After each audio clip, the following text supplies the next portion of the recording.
जय श्री राम दोस्तों। एक बार एक राजा किसी गांव में गया। वहां उसने गांव के मुखिया से हाथ मिलाया और उसका हालचाल पूछा। गांव का एक छोटा बच्चा यह सब देख रहा था।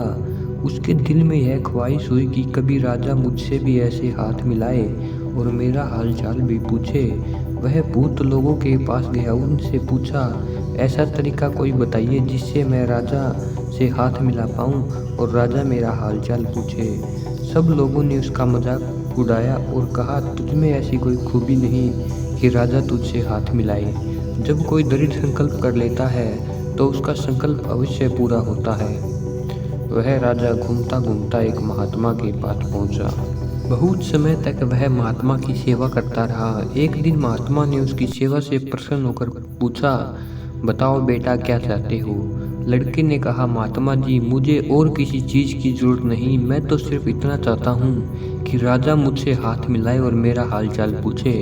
यह सुनकर महात्मा को बड़ा आश्चर्य हुआ, परंतु महात्माओं के पास युक्तियाँ होती है। महात्मा ने कहा, यह काम कठिन तो है, परंतु मैं तुझे एक तरीका बताता हूँ। फला जगह राजा एक महल बन रहा है, वहाँ जाकर सेवा कर, मजदूरी कर, पैसे मत लेना, शायद तुझे वहाँ राजा से मिलने का मौका मिल जाए। लड़का महात्मा से आशीर्वाद लेकर वहाँ चला गया जहाँ राजा का महल बन रहा था। वहाँ वह खूब मेहनत करता परंतु पैसे नहीं लेता। महल के ठेकेदार ने उससे पूछा, तुम मेहनत सबसे ज़्यादा करते हो फिर भी पैसे नहीं लेते, इसका क्या कारण है।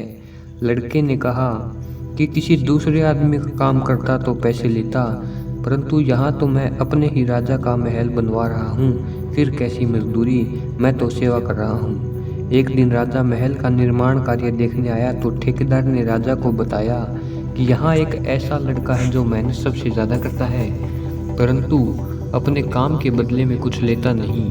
राजा ने खुश होकर उस लड़के से कहा कि मैं भी मिलना चाहता हूँ उस लड़के से। ठेकेदार ने उस लड़के को बुलवाया और राजा से मिलवाया। राजा ने उससे हाथ मिलवाया और उसका हालचाल पूछा। लड़का बड़ा ही प्रसन्न हुआ। राजा ने उससे पूछा, तुम काम के बदले पैसे क्यों नहीं लेते। लड़के ने कहा, राजन, मैं तो केवल इतना चाहता हूँ कि आप मुझसे हाथ मिलाए और मेरा हालचाल पूछे। मैं तो बस इतना ही चाहता हूँ। आज मेरी सेवा का भुगतान हो गया है।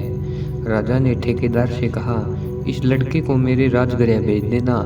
राजा ने उसे एक विशेष पद पर अपने पास रख लिया और जब वह बड़ा हुआ तो राजा ने उसे मंत्री का पद प्रदान किया। दोस्तों, इस कहानी से हमें सीख मिलती है कि कभी भी की गई सेवा व्यर्थ नहीं जाती है, इसलिए हमें निस्वार्थ होकर सेवा करनी चाहिए और उसको निभाना चाहिए। धन्यवाद दोस्तों।